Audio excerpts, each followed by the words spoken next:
Riley just mentioned that Arctic cold snap for the weekend. Give us an idea, Nick, how people are prepping for this cold weekend ahead. Yeah, Richard, well, they're stocked and ready to go here at Liberty Park with coffee, hot chocolate, and blankets ready to give out to anyone who needs it over this cold weekend. They've expanded their hours from 7 a.m. to 9 p.m. as this entire area is ready for the temperatures to drop and people need to warm up. What's going on out there where you are? Yeah, Richard, well, there's little to no water behind me. There's little visibility as well once the sun set.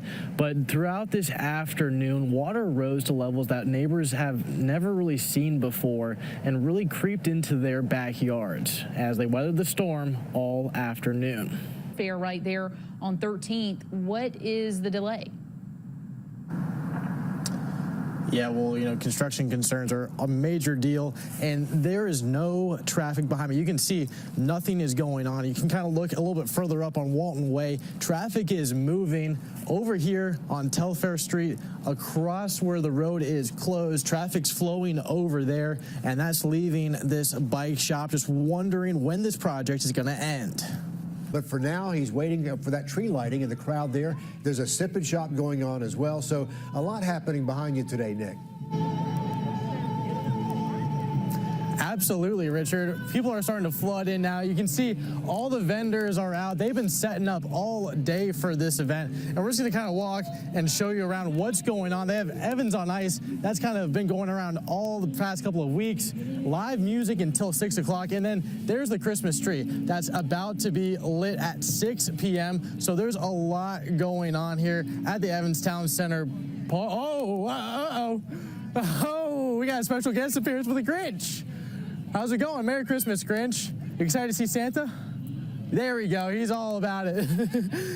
He's all having a good time. And this event goes on until 9 o'clock. So you can see the Grinch, Santa, have hot chocolate, other drinks as well, and explore all the shopping all night long. I guess he has very much. Nick Viland joining us live now over at Liberty Park in Grovetown. And Riley just mentioned that Arctic cold snap for the weekend. Give us an idea, Nick, how people are prepping for this cold weekend ahead.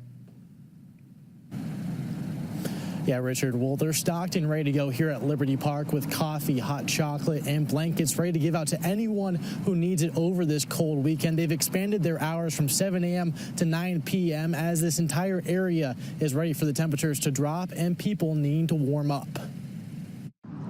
Warming center's doors are open and quiet for now.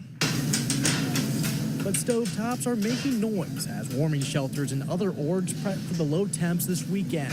We're definitely bracing ourselves for this weekend. We're just going to bundle it up extra hard and have our hot burritos ready to give away. Patty Galvin and the crew at El Rey start prepping today to make sure that they have enough supplies to make 250 to 300 burritos to hand out to those experiencing homelessness on Sunday morning. We grew up knowing what it is to struggle, and our parents always, pushed us to do that. Like if you ever have the means to do it, by all means do it. El Rey started by giving out 80 burritos. Over time, the needs expanded. Definitely been eye-opening to see the amount of homelessness we experience here in the area. We see a lot of kids, which is the most heartbreaking. So I think if anybody can come out and help, definitely do so, because there's a big need for it. From downtown to Grovetown, there are those who need to warm up no matter their situation. No matter how big or small that population is, that we have resources for them that we can provide them to stay safe, to stay healthy, and to get out of the elements when they need to.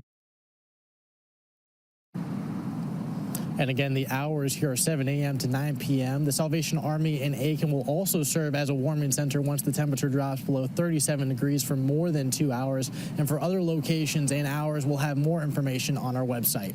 Good to see so many people pitching in there. Nick Viland in Grovetown, thanks for the update. It's harder than others. Tree branches are now sticking through the roof of one woman's home. There they are coming through the ceiling. And there's been some flooding where it's flooded before over in Jones Creek.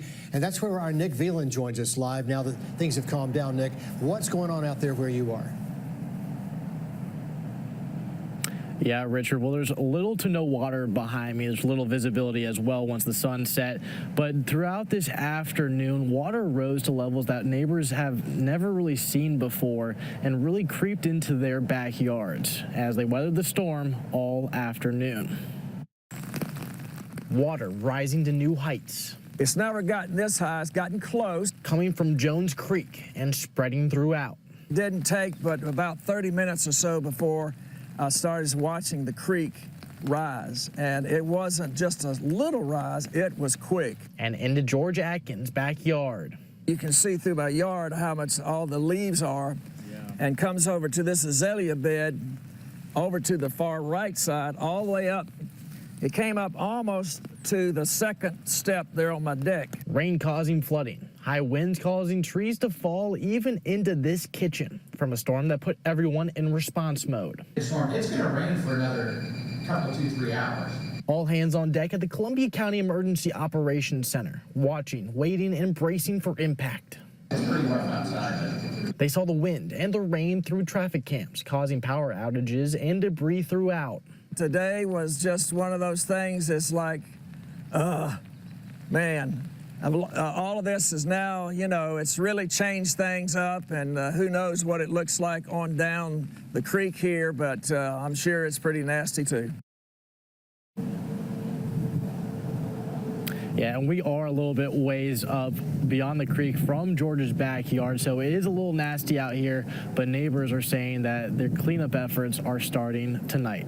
No doubt about it. It was a lot of rain over a little bit of time, and that is never good math. Nick, thanks for the update. Right in the middle of the traffic mess is Andy Jordan's bicycle warehouse.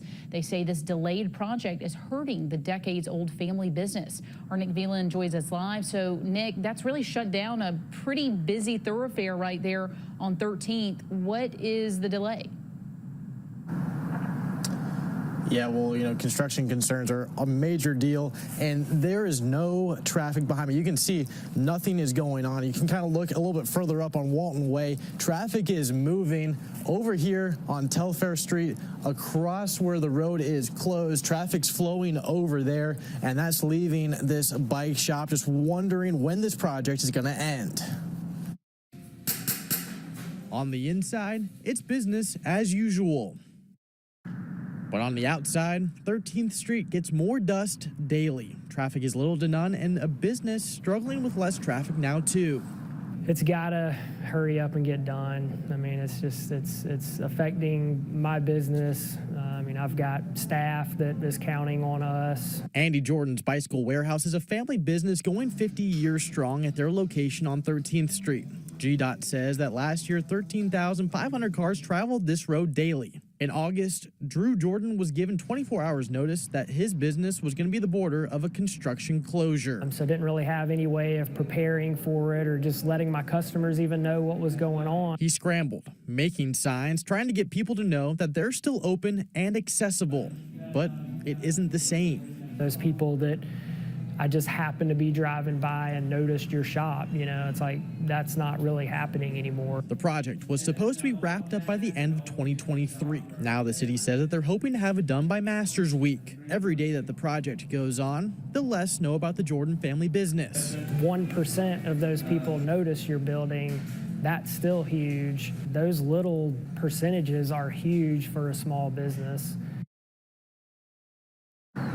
And the owner does understand the benefits of the end goal with this project, but there's still a lot of frustrations getting to that point, and he's just waiting for the customers to be able to have an easier way back to get to his business. Certainly does not want to hear about any more delays. We understand the pain. Thanks for that, Nick. Today, his stomach pains turned out to be toxic megacolon, a rare and life-threatening infection, sending him to the hospital. But Hendricks continues to fight with his family right by his side. Our Nick Viland shares his story. Trickling water and silence. As soon as I stepped out here, I was like, I can breathe again. A sense of peace, while also sending well wishes to her son Hendricks. Sitting out here meditating and praying and crying, and I looked up and realized I could see Henny's window from here. You can see the H in the window pointing towards the pond. People send hope and prayers to it every day since the Gilstrap's lives have changed forever. There you go. Woo! December 15th, Hendrix was doing all of his favorite things, full of energy and life. Hendrix was your average 8-year-old boy. He was out in the yard riding his bike. Until a stomach ache took a turn for the worst. I realized something was bad wrong. I called 911 immediately, witnessed them do several rounds of CPR on him, on his tiny little body. Through it all, Hendrix survived, his left leg amputated and diagnosed with toxic megacolon. His life will never be the same.